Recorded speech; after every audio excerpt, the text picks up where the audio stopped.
Embarrassing, maybe inappropriate story alert. So I'm warning you right now. I used to do appointments. And when I would do these appointments, I would be so excited about helping clients that I would schedule them back to back. Now, then I started to make room in between the clients, but I started working after they left and before they came, which led me to holding my pee. Like I would not go to the bathroom. So for hours, I'd be sitting there thinking I needed to go to the bathroom like 2 hours ago. Why am I torturing myself? Why am I doing this? If you can relate to putting yourself on the back burner like that, listen up. In this episode, Denise Duffield-Thomas and I are talking about things that block you from really moving forward in your purpose and living your life in abundance. We're going to be talking about money blocks, how she really utilized her intuition to get to this place of a self-made millionaire and helping others throughout the world through her books and her courses. Of course, we're going to be talking about why me not peeing ties into blocks to your abundance too. So all that and more in the episode coming right up.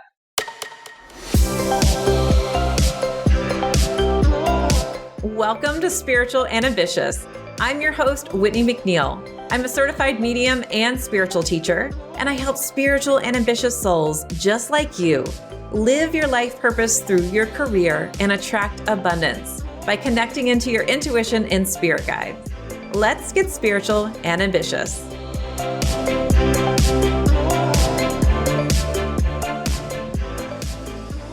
So on this episode of the Spiritual and Ambitious podcast, I have a guest. It's Denise Duffield-Thomas, and she's a self-made millionaire and business and money mentor for the new wave of online entrepreneurs who want to make money and change the world. She helps entrepreneurs charge premium prices and release the fear of money and create first-class lives. Her books, Lucky Bitch, Get Rich, Lucky Bitch, and Chill and Prosper give a fresh and funny roadmap to living a life of abundance without burnout. Her Money Bootcamp has helped over 8,000 students from all around the world, including me. And I'm so happy to have her here on the podcast sharing tips about abundance and money. So welcome to the podcast, Denise. I'm so happy you're here. Well, it's a pleasure. Thank you so much, Whitney. I'm so excited about our conversation. I know we can go into some really fun and interesting spaces. Oh, absolutely. And so one of the questions I want to start out with, because we talk a lot about ambition and spirituality on this podcast, what does it mean for you to be spiritual and ambitious? What is that really, how does that look in your life? Well, you know what? I grew up seeing ambition in a very different way. I saw it in the 80s, especially, of ambition being very hard and harsh and almost, for women in particular, very bitchy and aggressive, you know. And then at the same time as I was exploring my personal development, my spiritual side, I really thought that those two things had to be completely separate, or you were doing something wrong. I'm a Virgo, so I'm intensely practical. And I think now it's about being true to who you are and being true to your desires as well. And then using money as a tool to do that. Money not as an evil force or something outside of ourselves, but using it as a beautiful tool, a magical tool to be able to create our dreams and create what we want to see in the world. A magical manifesting tool, really. You know, that's an exploration for each and every one of us. I love that answer. I truly believe that too, that money is a tool and can help us in our purpose as we're moving forward and really helping us live the most abundant lives possible. And so I know that you really help entrepreneurs with opening up to receive more abundance and also removing any money blocks. But how did you get started teaching this? Tell us a little bit about your journey. Well, I was the kid who was always regurgitating wisdom that I'd read in a book or something that I'd seen on Oprah. And so even as a little kid, I remember wanting to be a teacher, not as a school teacher, but wanting to be able to share things. We once moved into this house that had a blackboard in my bedroom. I don't know why. It was really random. And I remember sitting down with my brother and my cousin and saying, we're going to play schools. And they were like, yeah, let's play. And they were trying to be really funny. And I was like, no, seriously, I prepared handouts. Like, sit down and listen to me. And I was like that as a teenager as well. I'd be like, okay, let's sit down and do this thing that I saw on Oprah where we write down what we're grateful for. And so when I was at university, I was president of my business club. And then I went into, a few different consulting kind of fields. But I would say in my 20s, I didn't know how to make that into a job because to me, I didn't see it. I didn't know how you could do that as a particular career. And it wasn't until later that I realized that, I could be a coach. So I became a coach, then I became a business coach. And the money stuff started to come as a really strong calling. I really felt it as a strong calling. And I firmly rejected it for a long time because it scared me. I thought I'm not allowed to talk about money. I'm not good with numbers. So therefore, I'm not allowed to talk about money. I'm a woman, and so I'm not allowed to talk about money. There are a lot of ingrained fears around that. I thought, well, maybe I have to go back to school and become an accountant. Then I'm allowed to talk about money. But unfortunately, I am that kind of person. Well, fortunately, I'm an oversharer. I love talking about taboo topics. So I sort of made a bargain with the universe. I said, I will talk about money, but it has to be on my terms, in my voice, and you have to send people to me, and then I'll talk about money. And it was really, that was the start of just saying, we're allowed to talk about this, just like we're allowed to talk about anything. And I've been teaching Money Bootcamp for 10 years now, and I come at it from a real place of curiosity, as you know, right? Every month we talk about a topic and how it relates to our money and see where we go with it. And I love people sharing their money stories with me because we can all learn from that and being curious about the role that we think money has to play in our lives. I think that this is really going to hit home with our listeners. So many people who want to start their own business can feel like they can't because they're not good enough or they don't have the qualifications or they can't talk about it, especially too in the spiritual market. For me, I started my business talking to spirits and it was like, that was a taboo topic. And then you realize, well, wait a minute, why is this taboo? Let's talk about it. Let's shine light on it. Let's open it up. And I'm really happy that your journey has led you to this place so that you can also turn on the light for so many other people too, which is really important. And so my question, because I talk a lot on this podcast about life purpose, do you feel that this is your life purpose? And if not, what do you feel like your purpose is? I do feel like it's my life purpose. Whether or not that means that I'm talking about money forever, that might change, but I feel like my life purpose is just to be here to give people permission to live life on their terms and to use money as a tool again. But I really want to just say something you just said. It just really opened my mind. I have so many friends who work in the spiritual field. So I have a ton of friends who are psychic mediums or they're ghost whisperers, or they work in all these fields where that terrifies me. Like, I'm always the person who's like, I do not want that. I do not want that ability. I can smell ghosts, but I'm always like, I don't want to talk to you. And it's funny that I have so many courageous friends in so many fields who are not afraid to deliver babies or to, heal people or do all these things, but yet money is terrifying to us. And I think we need to realize that we are so strong in so many ways. And money is just one thing that we're allowed to talk about in our lives. And we're allowed to understand it just like anything else. And I truly believe it's centuries of oppression where women were not allowed to have money, even up to our grandmothers weren't allowed to have their own mortgage, their own credit card. So it's new and it is taboo. But think of all the other places in your life where you're courageous and it's not beyond you to be able to use this tool. Oh, absolutely. I love that insight.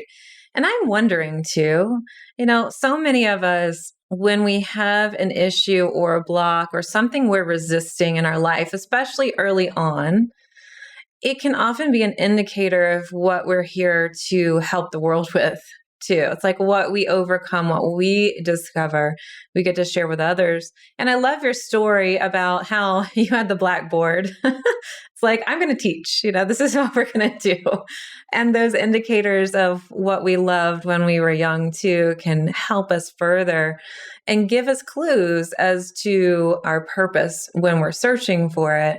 I love the courageousness, and it is true. Unfortunately, women have been cut off from money for years. And I love that our lights are turning on even more about abundance and how we can help the world with money too, and also create an abundant life for ourselves. So I wanted to ask you, you started this journey, and how did you first decide, I'm going to do this as a business? And what was the first thing that you did? Well, I always wanted to have my own business. So that was a given.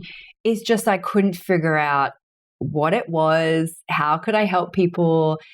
So I remember when I was in my 20s, I kept on going to these business events and I'd be the only woman in the room. I was younger than most of the people there. And so I was just like, I just got all these signs that it wasn't for me. And it wasn't until I found a group of online women, really. Ali Brown was one of my first ones. I remember buying her course and watching the DVDs at home and just sitting there thinking, maybe I can, maybe I can do it. And I remember Mary Smith, she's a very well-known social media coach. She was on these DVDs and she was going, hey guys, there's this thing called Twitter. And it's, you have to get on Twitter. And I remember just like going, I have to get on Twitter. And so I had that seed, but I think what shifted for me was when I was watching other women do it. And I think this is so key for all of us because we all have our own stories about why we're not allowed to have what we want. And so if you can follow people, if you can buy courses, read books, get in rooms with people who look like you, that's going to strengthen your belief of what's possible. And that's why it's amazing that there's this explosion of podcasts and courses and female entrepreneurs because it spreads. It has a ripple effect when someone else can go, wow, that person's like me, maybe I can do it as well. So that was really my first kind of inroads, I think, is, I'd buy a course and I would just implement what they would tell me. I wrote my first ebook in 2004. That was my first info product. It was called Internet Dating Tips for Men because internet dating was new. It was really new. People sucked at it. And I just went, I can see a solution. I'll teach a solution. Then I lost weight for my wedding going on a raw food diet. So I was like, that's my business. So I had a business called Raw Brides. Raw Brides. And and people hear it, they go, the reason why I said it so carefully is because people go, Raw Brides? What? Raw Brides? What are you talking about? And again, it was just me learning something, teaching something. It wasn't my business. It wasn't my long-term business.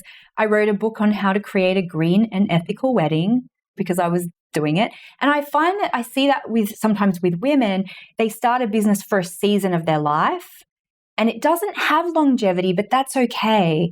The fact that I backed myself and did it meant that the next book was easier to write. The next book was easier to write, even though it wasn't my purpose. I created my first coaching program in 2009. It was the Raw Brides Transformation Plan.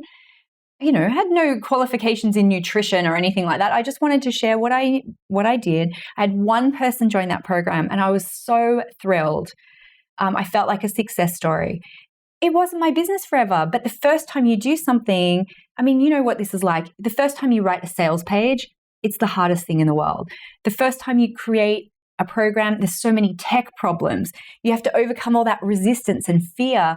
And then it wasn't my business, but the next time was easier. My next program was about manifesting. I had 5 people on that program. My next program was my Money Bootcamp. I had 20 people on that program.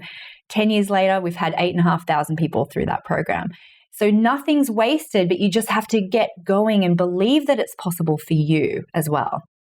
So I've got to ask you, because I know our listeners are going to be asking this, like, ask her this. So how did you know when you finally started teaching Money Bootcamp that that was your purpose? Like, did it feel like an internal shift? Were you just like, hell yeah, this is it? Like, how did it show up for you? No. No. I thought, I just want to share this thing with people and I'll do it. I thought it was a one thing. So I think sometimes you don't know. It was really clear with the internet dating. I just lost interest. I couldn't be bothered. It was really clear with the wedding thing. I was like, I hate talking about weddings. Once it was over for me, I was like, I'm done. And I still gave myself permission when I started Money Bootcamp. I was like, I'll just teach what I know and share that with people. And then 10 years on, I'm still so curious about this. I'm still finding new nuances every single day. Even just before we got on this, when you said about the spiritual thing, I went, oh my God, that thing about you're not scared to see and talk to spirits? Cool. That's a new nuance for me that I can now share with everyone who's a spiritual entrepreneur. And so I think that's the thing. You don't always know, but I see people not even try and not even start because they're putting so much pressure on themselves. I could lose interest next year and do something else, but I haven't yet. If I had sort of sat there and went, oh my God, you're going to have thousands of people, it might have actually psyched me out of it. I might have thought, but I'm not ready for 8,500 people. But I was ready for 20 because I'd done the course with 5. I'd done the course with 1. And so, yeah, sometimes we don't know. I think that's a great answer. I love it because a lot of the times we hear, this is what it is. But I truly feel like you have to try. Just like you said, you have to experience it. And when you experience it, do you still love it? Do you feel like, yeah, I'm still curious about this? And you kind of know when the energy fades or if it stays around. It's kind of like relationships, like with people. Sometimes it's like, okay, I think this is done. And then it's like, oh, this is one for life, or this is one for a long time. You just kind of have that energetic sensitivity there. So you started your business, you started with an ebook, and then you taught a course, but you were teaching about money. But what happened with really the light bulb moment of what happened as far as I can create a business with ease? Like, wait a minute, it doesn't have to be so hard. Tell me a little bit more about that. Necessity is the real answer, because when I started my business, I wasn't doing things with ease. I was doing everything myself. I was waking up really early and having coaching clients at 4:30 in the morning because I was too scared to set boundaries with people. I had clients contacting me day and night. They had my mobile number. They would message me on Skype and I would answer them. They would send me emails all day long and I would answer them. It wasn't easy at the start. And I think I have a really great work ethic that I prided myself on. And so I just worked harder. I worked longer hours. And it wasn't until I got pregnant that I realized, I was like, I cannot do this like this anymore. And I had no idea. It's kind of like that thing of you can't be spiritual and rich. When I was pregnant, I was thinking, well, I'm obviously going to lose my ambition on the other side of this. I'm obviously going to lose my creativity because I had never seen examples of how you could combine motherhood and ambition. And so I had to do the same thing I did at the start of my business where I was seeking out entrepreneurial role models. I had to start seeking out mum role models because I didn't know how to do it. And I was sort of saying to people, I'll see you on the other side because I think I'm going to be completely different. But it forced me to do the things that I knew I needed to do to be a better CEO of my business. That's when I created some passive income products. I had to set some boundaries. I had to say no. And so I think sometimes we don't make those changes until something forces us to do it, whether it's burnout or a really bad client or something like that, which again shows you have to take action and get in the arena, because you can't game out everything. You don't know how it's going to play out. So I always say to people, get a client, see if you like it, tweak accordingly, because you don't know sometimes what things you like to coach on or what topics you really love to talk about until you're in it. But we think we can't experiment because you made your bed, now you have to lie in it. And we're afraid to tweak and we're afraid to renegotiate things. So for me, it was just that real immovable deadline of, holy crap, I'm going to have a baby. I better fix this. And then it was that realization of going, oh, I'm allowed to choose. But even still, I'm not perfect on this, right? You're in my Money Bootcamp. When did you join, by the way, Whitney? I think it was a couple years ago. I think it was in 2020, maybe. Okay, perfect. So up until around about 4,500 people, I started feeling really resentful. And I started to think, I don't think this has got longevity for me, because I was answering every single question myself. I was up breastfeeding at 3:00. So I was like, oh, may as well just answer a couple of questions while I'm in here. I'm up at 6, may as well answer a couple of questions. Lunchtime, may as well and then at 9 p.m. before I go to bed, may as well answer a couple of questions. So I was just so burnt out and resentful. And then I went, maybe I need to get some help. And I was so resistant to it, but it became so painful. And I remember that Christmas, people were tagging me on Christmas Day, Denise, I'd love to get your answer to these questions. And so for me, making tweaks and changes in my business always comes from a place of pain. I go, oh my God. So it wasn't until like 6 years in that I went, maybe I'm allowed to get some help. And then it wasn't until 9 years in that I took weekends off. And I started using my business profile in the group rather than my personal profile in the group. That's 9 years in. And so I just think, don't beat yourself up if you have things in your business that don't work, because it's so hard to give ourselves permission to let it be easy, because we're so used to thinking, no, the customer's always right, or people won't like me if I say no. And yeah, so it's not always easy is the answer to that. Absolutely. I teach people how to connect to their intuition and their spirit guides. And I always say it's a lot easier when you listen to the intuitive hunch versus you don't, because then we kind of end up sometimes making those pivots from pain, myself included. Like, I talk to my guides, I know what I'm supposed to do, but sometimes I'll have a limiting belief that's like, you can't do it. And just switching from seeing clients to going full-time teaching for online classes, for me, my throat had to close up before I finally thought, I literally can't talk anymore to these clients. It's really wild. And, one of the things that you say in your book, it was a story that hit home that I never thought anybody would talk about. It was not peeing. Like, I'm working and not peeing. Like, I'm just sitting there for hours. I'm like, why am I doing this to myself? And when you wrote about that, I thought, absolutely. These are small things that I'm being so hard on myself. I'm making it hard. And I really appreciate that you share those authentic stories. So I'm loving this conversation, and we're going to take just a quick break. And when we come back, there's going to be a lot more for you. All right. So stay with us and we'll continue the conversation. This episode is sponsored by my free Spirit Guide Masterclass.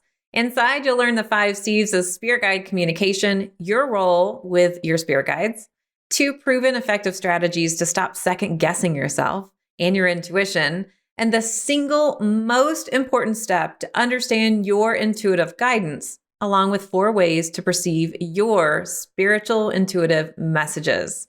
You'll also be getting a workbook to go through this class as well. You can join at messengerofspirit.com/free class. As a professional psychic medium, I've done tens of thousands of readings, but I felt a call to move more fully into teaching intuition. But I still get so many requests about doing readings. So while I don't do readings anymore, I have brought in some very trusted colleagues who are now available for live 1 hour readings on Zoom.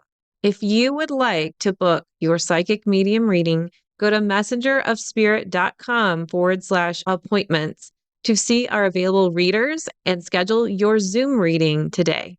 I am going to ask you, since we're on this topic, what are like some strategies, maybe the top 3 that you've really seen be so effective to help people earn more while working less or to make it easier for themselves?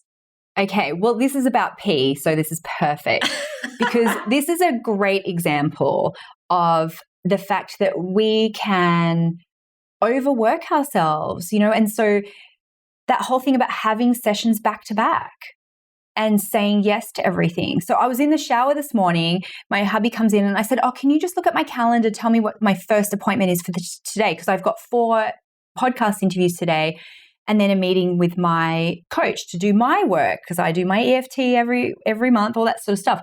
And he said, oh, yeah, cool. Your first one's it was at 8:00. And I was like, is it video or not video? He's like, yeah, video. And I was like, great.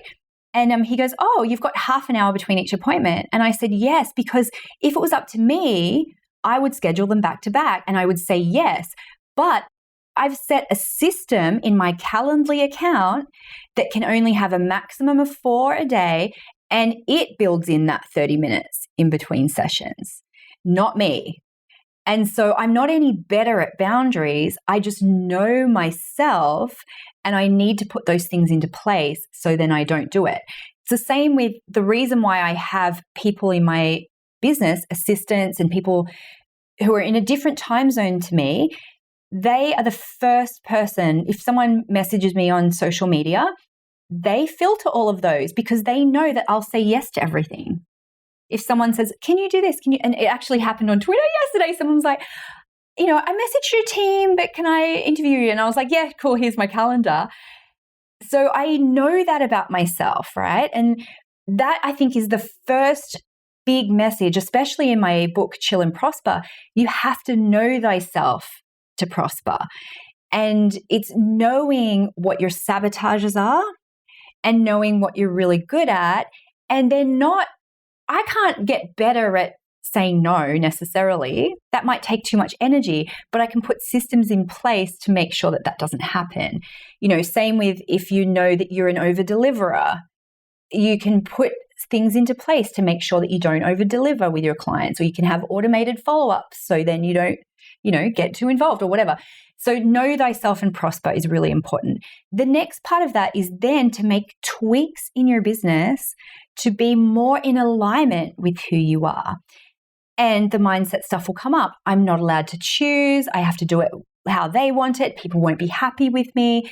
And nothing is too small for you to look at. What's been great about the pandemic, obviously it's been terrible in lots of ways, but what's been great is that a lot of people realized that they could pivot their business. They had to. People who were, what you were saying before about sometimes the universe forces your hand? Yes. Imagine how many people in your community were like, but I have to do my astrology readings face to face. I have to do my kinesiology sessions face to face. No, you don't. Exactly. You do not. And we all have stories around that. And there's an example I use in the book a lot about how I had an astrology reading with somebody and I only just checked before I was getting on. I went, oh, it's not video. It's not audio. It's Skype chat. Wow. That's interesting. Yes. Isn't it interesting? I think really fast and I type really fast. And I am assuming she was a woman because I never saw her, I never heard her. I'm assuming that's why she chose that. And I was thinking, I wonder if she went through this gymnastics of people are not going to like it. People want to connect with me in person. People want, they need that. Whereas for me, I was like, that was one of the best sessions I ever had. And because it showed me that we can choose how we deliver our business, how we work with clients, how we show up. We can choose our prices. We can choose because we now live in a world where our only clients don't have to be geographically in our own town. We have the whole world open to us. So you're allowed to choose because you'll always find someone that will be a perfect match to. is the really important thing. And then the third thing I think is so important is the constant mindset shift of why not me? Why not me? And you were saying your guides are telling you to do this, but your limiting beliefs are saying, I can't. And so much of this work is not the logistics that we think it is.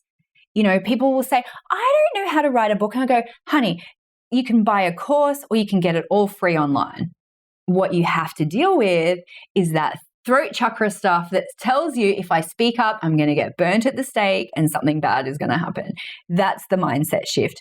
When you work on that, everything else is just logistics, and we're more than capable of anything, even if you have to, learn to do a website by yourself, which is how most of us got started, right? There was no drag and drop websites. Oh, yeah. We had to do it, And so it's that constant, why not me? Why not me? Why not me?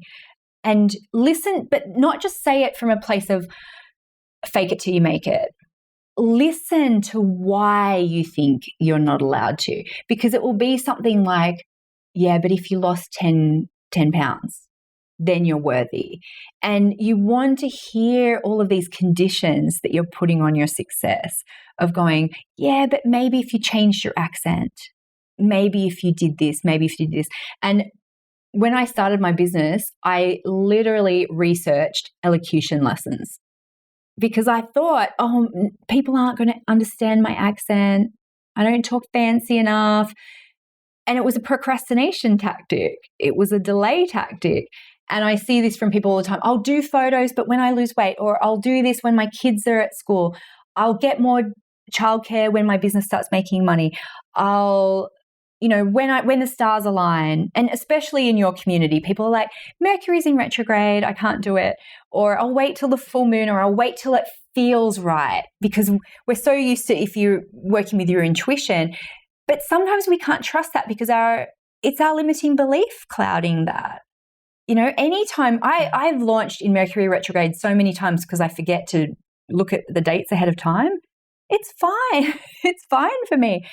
And I think the day you do it is your lucky day. We can get very caught up in magical thinking, which I would love to hear. I'm sure there's so many examples in your community where people go, it doesn't feel right yet. And you go, it's never going to feel 100% right.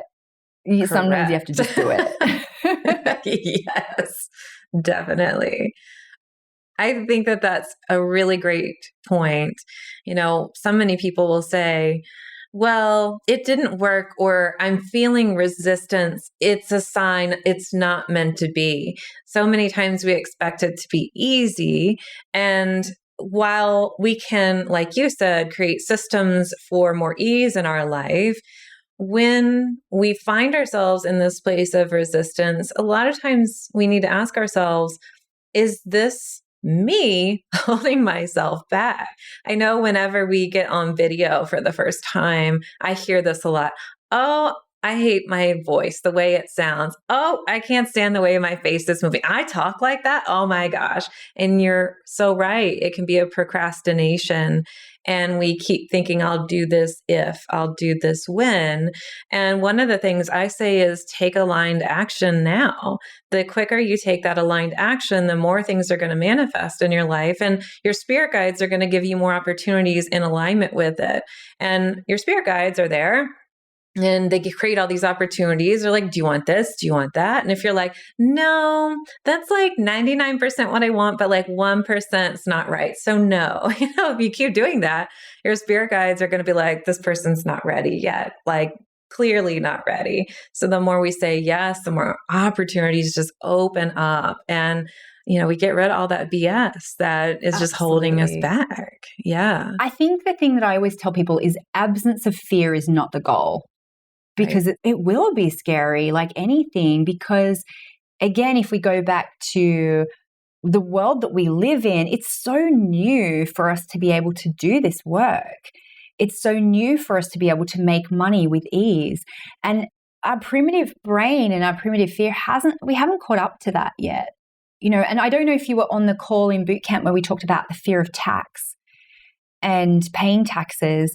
And that for so many people is this primitive fear of I'm going to get into trouble and something really bad is going to happen. But that's all lying under the surface. But you're thinking, well, the tech went wrong, so it's not meant to be. And you go, no, but think of all those things you're holding yourself back from because you're scared. And that's totally fine. You know, we can tell the listeners too, before we got on, we had tech problems for like 10 minutes. And there's so many times when things happen like that and you go, well, it's not meant to be, you know, and it's not. It's just that sometimes it's just those little blips where we go, oh, we can handle this. No big deal. We can totally handle this. And we can take a moment and take a breath and it's totally fine. And you also, I think people think when you make money, your life's going to be perfect. And it's not. Things will still happen and you'll still be the same person. So then therefore, you are that person now who can create that money because you're not going to get better. That's a great aha. I think so many people just needed to hear that one thing. It's like, oh, why am I waiting for something to get better? Or I think that it's going to be better if I have the money. You know, life is life and you've got money or you don't have money. It's like, are you working on your own energy? Are you working on that foundation? And I love that's what you teach about really that mindset and the energy of clearing things out that keep us stuck. And as you said, life is going to be life. You know, I've got 3 kids, 2 dogs. There's life that happens, you know, and there's no place that you get where you think, oh, now I'm perfect. And the reason why you have to let that go now is because you think that's preventing you.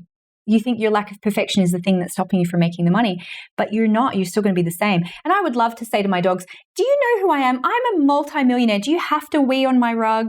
Like, seriously, you know, life is going to happen. It is. And you're not going to be perfect. And I have to work on my fears every single day, you know, and I have my own practices because I don't think I'm some guru. I hold the space for people to be curious and work on their money stuff. But, you know, later today, I've got a kinesiology session with my person to work through my blocks because that's what it takes is that constant working on your fear and acknowledgement of your fears too. You know, I want everybody listening to really just kind of soak that in for a moment. You know, Denise teaches what she teaches, and she's also working on herself. I also am working on myself, and I teach what I teach. And sometimes we feel like we have to get to a place of all knowing to be a teacher. It's like, oh no, we are the constant student. We'll teach what we know, but then we're also going to be growing as well. And I don't know if you found this, Denise, but I've found that when I'm launching my program or I'm teaching kind of a new topic, like a theme, let's say within what I teach, I kind of go through it again, almost like an experience. It's almost kind of like a little test, like, hey, Whitney, did you work on that stuff? Or, hey, you know, you worked on it last year, but it's coming up in a different level in some way this year. Yeah. Okay. Not just me, right? No, all the time. And the fact with Money Bootcamp, especially, we've got the 2 calls at the end of the month. And so I'm right in it as well and experiencing it and hearing new things and new stories. And I think that's why it's so important for us to share those things and have community, because someone will say something and I think, wow, that's just healed it for, you know, the hundreds of people who are listening. And yet there's always more that we're uncovering every single month. We haven't got to the end of it. I don't think we ever will, which is fun, right? It's fun for me to go into those curious places. But it's that thing again of feeling like we have to be perfect to be worthy of anything. Oh, absolutely. I think that that's definitely a core block a lot of our listeners are having, and I'm sure a lot of the boot campers do too. So we've been talking about Money Bootcamp, but I also wanted to talk about this book. You've written several, but I'd love for you to share a little bit about how did you start that process and how did you get going? So many people out there listening are going, this is great. I want to teach things. I want to share, but also they may want to write a book and they're really interested there. So tell me a little bit more about that, please. Okay, so let's go back to my first year in full-time business. And I remember thinking, I really want to write a book. I'd already written the dating guide and the wedding guide, but I really wanted to write a book about the law of attraction and business. And I remember sort of saying, universe, send me a best-selling book idea. Send me $1 million book idea. And I was in the shower and I heard that lucky bitch. And I remember thinking, I can't use that. And if you look at bookshelves now, there's so many swear words on all of the books but back then it felt a little bit bold, and I actually really got a lot of negative feedback from it too. People were emailing me saying, I can't follow your business anymore because I really hate that word. And it wasn't about, being a bitch. It was because that's when my life started to change, and when I started to deliberately use the law of attraction to change my life, my friends were saying, oh, you're such a lucky bitch. And I'm going, no, actually, let me tell you the 50 things that I did to put myself in that stream of abundance, to practically kind of feel like I was deserving of it. And so that's what I wrote the book about. And I did it very imperfectly. I literally pre-sold it. I said, hey guys, it's coming out on the 7th of September, 2011, which was my birthday. Don't do that, by the way. It ruins your birthday. It feels like a fun thing to do, right? You go, oh, launch it on my birthday. But then I was like still finishing it on my birthday. And I sold it for $10, and I felt so guilty every time someone bought it because I thought, but I've written it. It was my first kind of realization that work hard thing was such a linear relationship in my mind that you can only get paid for something if you do it in the moment. And so suddenly people were paying me $10 for a book that I'd written a month ago, 2 months ago, 3 months ago, 4 months, and I was just going, should I call them? Should I read it to them over the phone to earn that $10? But I backed myself. And I remember, I paid someone on not very much money to do this cover, and it was half in British English and half in American English. There were spelling mistakes in it. But you know what? I call this house, so my multi-million-dollar beach house, I call this the house that Lucky Bitch built. Oh, I love it. Yeah. Not because I made millions from that book, but because it was a seed.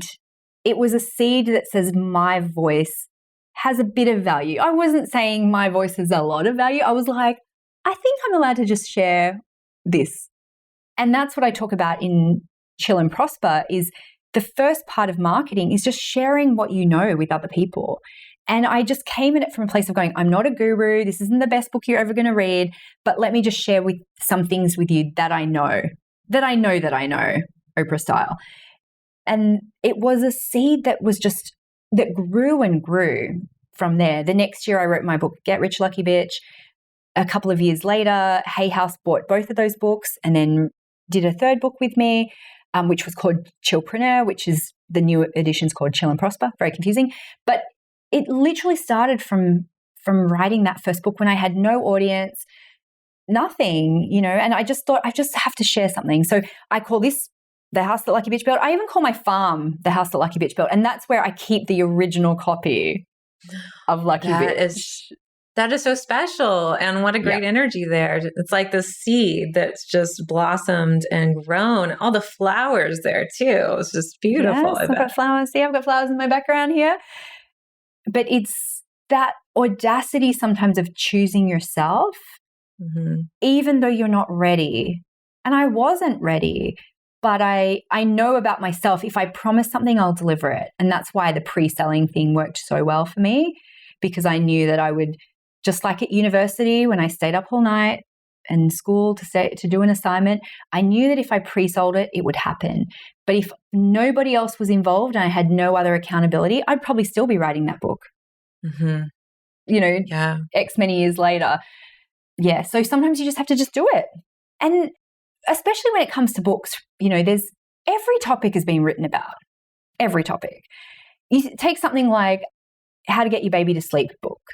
There's so many people who've written those kind of books, but there's always new mums who are trying to figure that out, and they want to hear it from someone who has been there rather than a book that's 30 years old or 10 years old, right?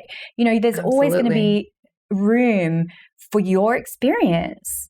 Even now, I was diagnosed last year with ADHD. So now I'm filtering a lot of my things going, hang on, do they understand ADHD? So now, if I buy a course and someone's like buying a marketing course, right? If someone's like, here's a marketing course for mums with ADHD, I'd be like, oh, that's for me.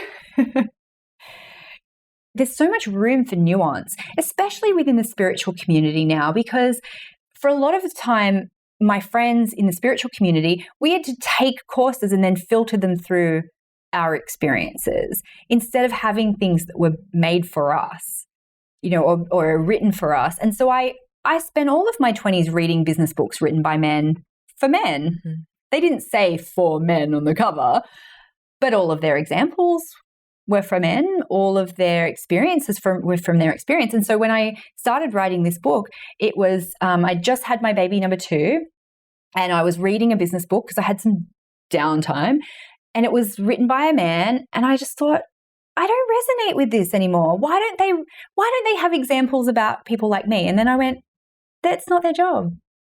I can write a book from my experience. I can write the book that I would want to read.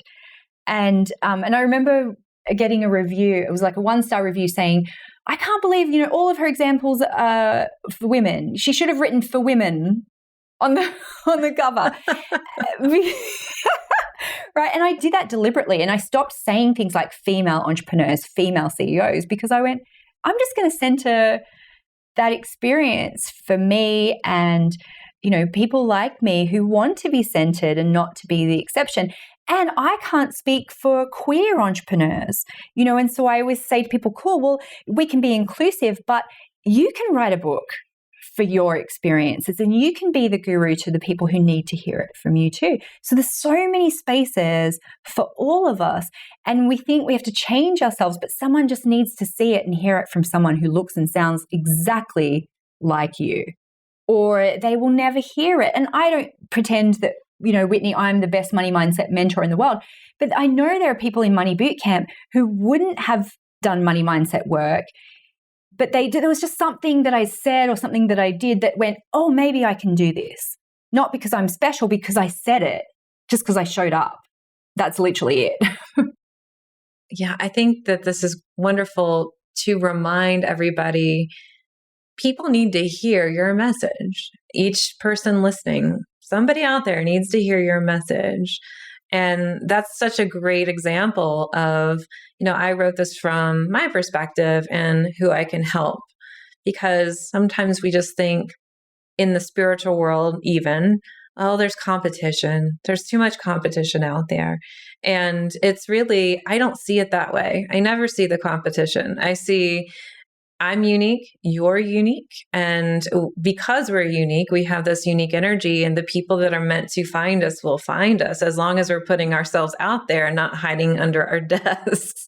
So knowing that the energy will attract the right person, just like you said, and turning the light on, right? Light will turn on another light, and the brighter we can shine, the easier it is to find and help other people too. So I heard you say you asked the universe to send you an idea and you got it in the shower, right? So we call those like shower moments, and water can amplify the energy. But I just am curious, how did that come in for you? Did it come in through a aha, like a knowing, a feeling? Did you see it? Did you hear it? How did it come in for you? I heard it.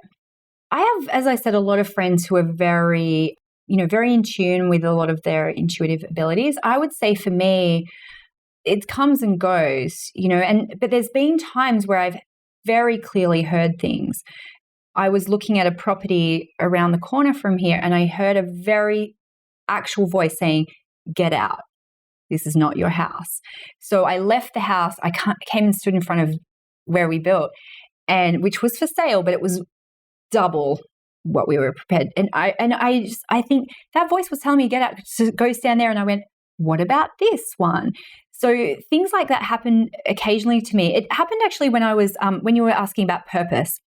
I was living in London in my 20s. I was working in a big corporation, wearing a suit every day, feeling literally itchy. I would just get hives. And I was on my lunch break and I was going, what should I do with my life? And I walked into a bookstore and the first thing I saw was a book called What Should I Do With My Life? And I picked it up. And I remember then the next week I was walking around going, but what? When is it going to happen for me? And I heard this voice saying, when you're 28. And I went, oh, okay. All right, cool. And so for me, it happens just in very like pivotal moments, I think, in my life where I do hear something. But the other times I would find that it is a bit of a knowing, and there's a learning to trust that for me, because I have also done things that weren't right that I thought were right, you know? And so I think sometimes we're looking for certainty. And you know what, those sometimes when, you know, like obviously I got that voice going, when you're 28, and it was the voice was almost like, ugh. It was like very like, oh, come on. And I remember thinking, okay, that's fine. But sometimes we're asking and there's silence because we have to do the work. You know, those times when you're going, but just tell me the answer. And they go, it's up to you. And my daughter is 8 and she's so funny. She plays this game and she calls it Wisdom Willow. And you can ask her a question and it doesn't matter what you ask. She says one thing in return. And you start to laugh and then you start to cry because she does not break it at all. So, and she'll go, I'm Wisdom Willow, ask me a question. And I say, okay. And I'll just go, what should I do about this? And she goes, it's your choice. And I go, okay. I go, okay. But should I do this or this? And she goes, it's your choice. And she will not break from this at all until you're literally crying because you just go, you're right. It is my choice.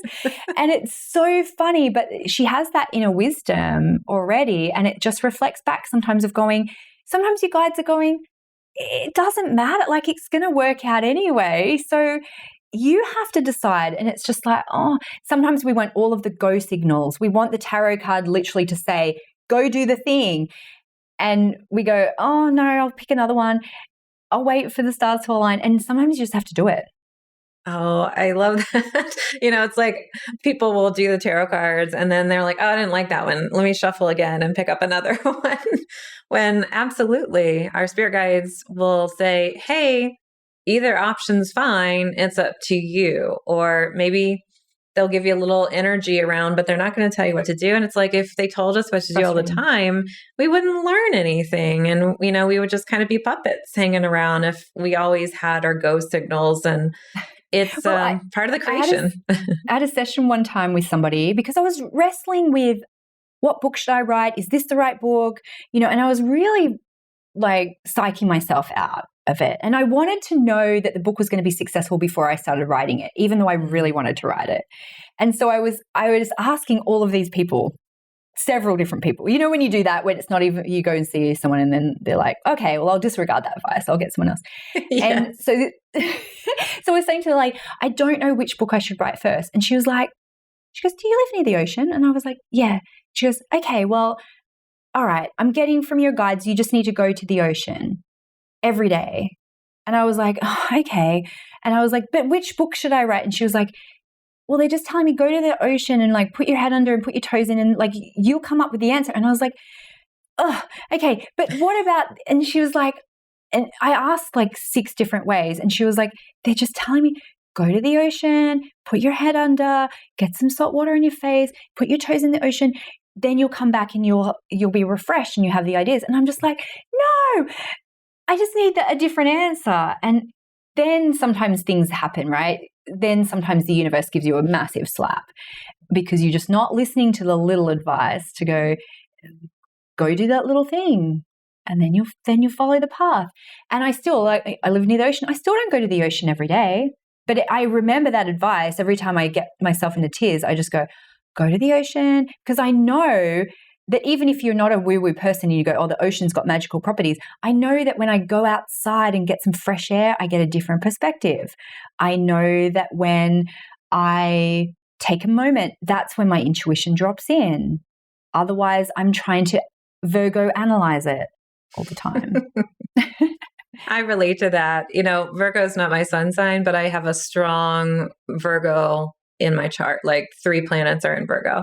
So I relate to that of analyzing it and trying to fix it, and it's going to be this way. And I think that one of the advice is like, just leave, just stop thinking about it and go out in nature, go on a walk. And, I love that we're talking about this with intuition, because it sounds like a big part of your ideas and the book and the process. And I think this is going to help so many people out there listening, like, oh yeah, okay, I can relate to that. I've been getting those hunches. It's time to do the thing. And I'm glad that you did write it. And I know that you have this new edition. So can you tell us a little bit about, you were saying Chillpreneur is now Chill and Prosper. Can you tell us a little bit about this new edition and when it's coming out? Yes. So I started writing Chillpreneur in 2017. And last year, my publisher, Hay House, sent me a message and said, the world has changed. We think we could update a few things in there to acknowledge that the world has changed. And also, I was getting emails from people saying, well, that's great, Denise, but it doesn't work for my industry because I'm special and I don't have to do mindset work. But my industry does have a cap on what I can charge, Denise, or my industry has rules about how I'm allowed to deliver and I'm not allowed to choose. So I wanted to add those nuances in, but also I wanted to add in nuances that I had learned from myself, because sometimes when you write a book, you learn all the lessons as you go, and even something happened when when I had handed in the book, I got asked to be on a TV show and I was 8 months pregnant. And I didn't want to do it. And so I said, yeah, okay, I'll do it in like 3 months' time, when I was going to have an 8-week-old baby. And I felt so guilty about it because I went, I've just handed in this book about making your life easier and I'm still doing stupid things in my business because I can't say no. So I had to go and learn some more painful lessons. And it was amazing that I got a chance to redo that, because most people don't. And I remember at the time I didn't really love the cover that we did with Hay House. And I remember going, law of attraction, I was like, universe, just sort that out. Just come back to me. It will happen. And I just remember thinking, it never happens. That never happens. You never get a chance to redo your book. And so I was so thrilled to be able to do it and to make it better. And also for those of you who have read the previous book, if you have, I've put together some really great pre-order bonuses to order the new book as an incentive, because I know some people are like, I don't need the new one. One of those things is I did some meditations with some affirmations in them about overcoming your fears, about making friends with money. So you can listen to them while you're working and do double duty, right? All that stuff goes into your brain and it really does work. So to pre-order the new book and to get the new bonuses, go to denisedt.com/prosper, and there'll be the link to buy it in every country and every format in different places, or just search where you do it. But put in your details there and you can get those pre-order bonuses. And if you're listening we're going to do a live book club in July. But if you're listening after that, all of those bonuses are still there, because I want to give you the tools to help you work on your mindset, so then you can create a business that creates abundance for yourself and has a ripple effect of you helping more people. I love that. So you can go to denisedt.com/prosper for the new Chill and Prosper book. And Denise, can you tell everyone where they can find you on social or some other place? Well, I love hearing from people on social, by the way. So I'm at Denise DT everywhere. And, I love hearing people's manifesting stories. I love hearing people's money stories. So always feel free to reach out to me. But also as you're listening, tag Whitney and I. What's your handle again, Whitney, for your Instagram? Messenger of Spirit. Messenger of Spirit. Tag us both and tell us your aha from this episode, because don't keep it inside. When we share this stuff in our stories and our healing, it really does have a really big ripple effect of healing throughout the world. So I'm at denisedt.com. I've got a ton of resources on pricing and, practical marketing and manifesting stuff. But I'm just here to remind us all, one voice to remind us all that we don't have to be perfect, and we're allowed. We're allowed to make money, and it's okay, no matter what you do. I love that. Is there anything else, any last advice that you want everyone that's listening to hear? Yes. So I mentioned this before about saying, why not me? But to do it as an exercise in the mirror and say, this is what a wealthy person looks like, and make it really personal. So it could be, this is what a wealthy spiritual leader looks like. This is what a wealthy astrologer looks like. Because the first 100 times you do it, it'll be like, no, it's not. No. And you'll discover all of those stories that you have about yourself. And then you acclimatize to it. And you do it when you first wake up in the morning and you look like hell, and you do it when you're looking really great. You do it all of those times because you want to be able to shift your brain to go, why not me? And when you do that, that's when you're more likely to say yes to opportunities, have that little bit of courage to press publish on something. Just those little tiny moments where you go, maybe I can. And it's those sliding door moments sometimes, right? That you just go, wow, it's opened up this whole thing because you've said, why not me? So you can do that exercise every day. I also recommend, if you're not good at remembering, write it on a Post-it note, stick it on your mirror, write it on your mirror in whiteboard marker, because then you'll see it and you'll go, maybe I can. Maybe I can. So anyone can do that right now. You can go and do it straight away, put it somewhere, write it down, find a mirror, and this is what a wealthy healer looks like. This is what a wealthy woman looks like, and see what comes up. Such a good tip. Well, thank you so much for being on this episode, Denise. And I know that there's going to be so many aha moments as people read your book and take your courses. And again, thank you so much for shining your light and sharing your knowledge. Thanks, Whitney. Thanks, everyone. Whew, that was so good. Thanks for listening to the Spiritual and Ambitious podcast. We'll have all of Denise's information in our show notes. And I'd love to see you inside of my free Spirit Guide Masterclass. And we'll also link to that in the show notes too. We've been talking a lot about intuition, so I'll put some additional resources for you. And I will see you in the next episode. So until then, here's to staying spiritual and ambitious. Thanks so much for listening to this episode. And if you loved it, would you please share it with a friend? I would also love your review and a reminder to subscribe so you never miss an episode. You can find me at messengerofspirit.com, and you can take the 4 Intuitive Languages quiz and find show notes there too. If you want to connect on YouTube, Facebook, or Instagram, you can find me at Messenger of Spirit. If you want to continue the conversation, join my free Facebook group at messengerofspirit.com/group. I'll meet you right here next week. Here's to staying spiritual and ambitious.